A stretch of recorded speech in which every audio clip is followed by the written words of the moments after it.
слава, училището ни носи името на борецът за свобода и будител Христо Ботев. Първи ноември е денят на народните будители. О, будители народни, цялни светли имена, чисти и сияйни, благородни, вие сте нашите знамена, нам за вечни времена. Горди сме с история славна, горди сме със славен род, с Кирил и Методий пламъкът светъл на възход, с писмена към нов живот. Ботев, Левски, великани, с тях безчет дейци, със смъртта си по Балкани, род прославиха с чест. Да се знае, да се помни, че България е жива, на будителите скромни, българна китка свива. Най-малкото, което можем да направим днес с вас, приятели, е да си спомним за тях и да им благодарим. Благодарим ви, народни будители! Деца, разбрахме, че много обичате приказки. Нека се пренесем във вълшебния приказен свят.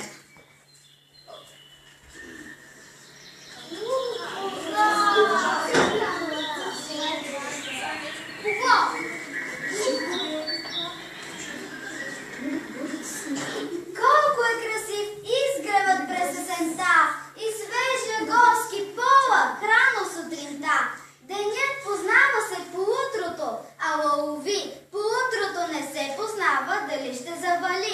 Дебнат от всякъде опасни зверове, ако утро видим все пак е добре.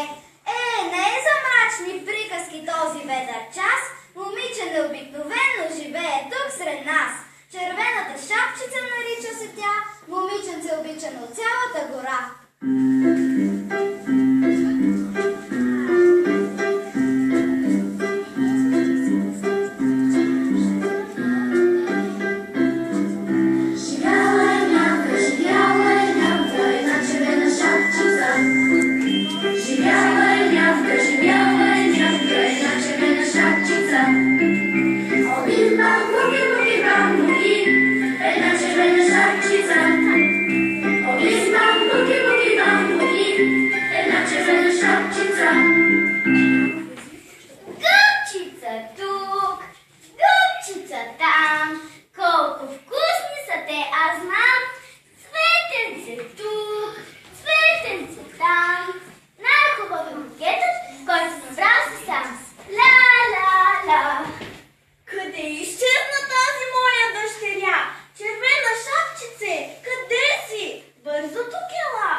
Здравей, здравей! Шапчица червена!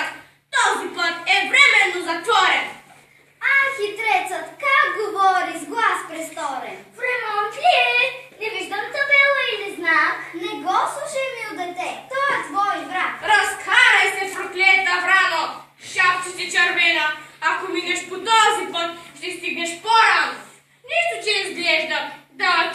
опасен, но всъщност е съвсем кратък и безопасен. Този път е по-различен. Защо послушам този вълк симпатичен? Ла-ла-ла. Как ти злъгах, шапката червена. Бабата ще бъде моята вечеря. Там я срещнал един кръвожаден вълк. Там я срещнал един кръвожаден вълк. Един кръвожаден вълк.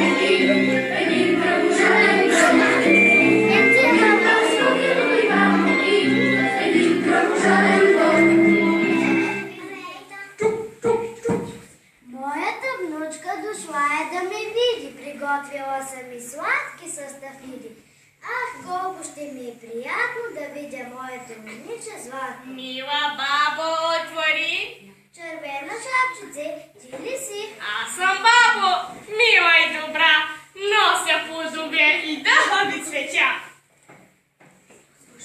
Оле, ужас, зъл звяр. Здравей, бабче, аз съм твоя следнощен кошмар. Помощ, помощ! Някой да помогне. С тези викове не можеш да ме трогнеш. Пусни ме, чудовище проклето. Крутувай, докато те вържа с въжето. Ще те прибера в гардероба, докато чакам шапката червена. И след като тя бъде заловена, двете заедно ще ви зяпна. Зло чудовище, нямаш капка срам. За господар на гората толкова могъщ, срама никак не ми е присъщ. Правя каквото си искам, ако още не се разбрала. Влизай в гардероба и звук да не си издава.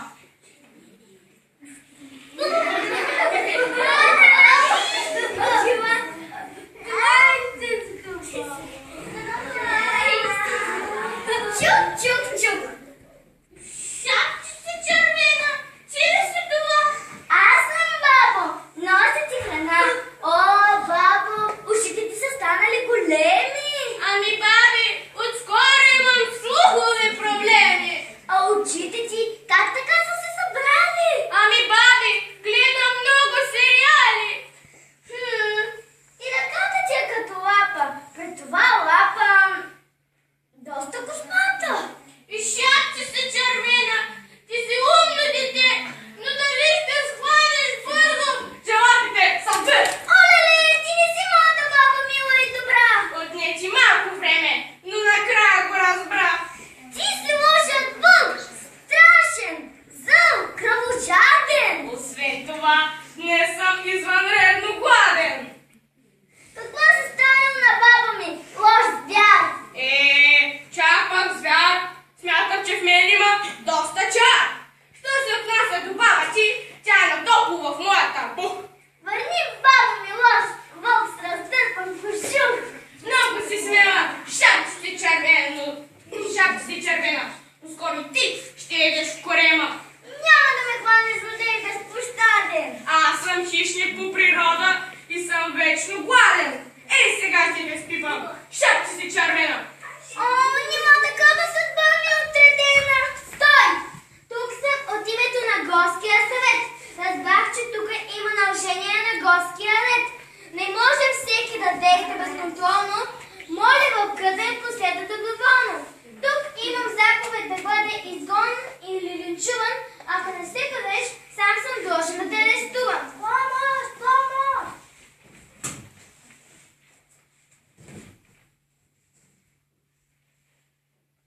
Бабо, ти си жива и здраво. Помислих, че вълкът те е изял. О, не бях чак толкова спреглавнял. Тък бе, може да не си успял да устоиш най-лошата злина, действата ти до тук не смягчават твоята вина.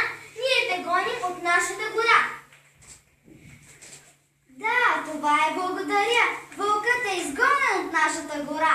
Тук повече няма да му стъпи крака. Тък бе, смей, ще те прача далеч от тук и по пътя да не си издал и звук. Не знам как бих могла да се отблагодаря за това, че ми спасихте от вълка. Аз ще приготвя за всички вечеря. За всеки нещо вкусно ще намеря. Днес момиченцето обичано от цялата гора. На косъм беше спасено от злощастие и беда. Но всичко добре се нарежда, щом имаш надежда. Ако насреща имаш приятели добри, не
Ботев. Насреща имате приятел всичко, ще се оправи, наистина за това се оправи и в приказката. Ами, ние сме ваши приятели от училище Христо Ботев. И сме дошли да ви поздравим с 1 ноември, Ден на народните будители. Ден, в който цяла България отдава своята признателност към великото дело на народните будители и борците за народна свобода. Ще ви поднесем един поздравителен адрес, с който ви поздравяваме за този празник, както вас, така и вашите родители.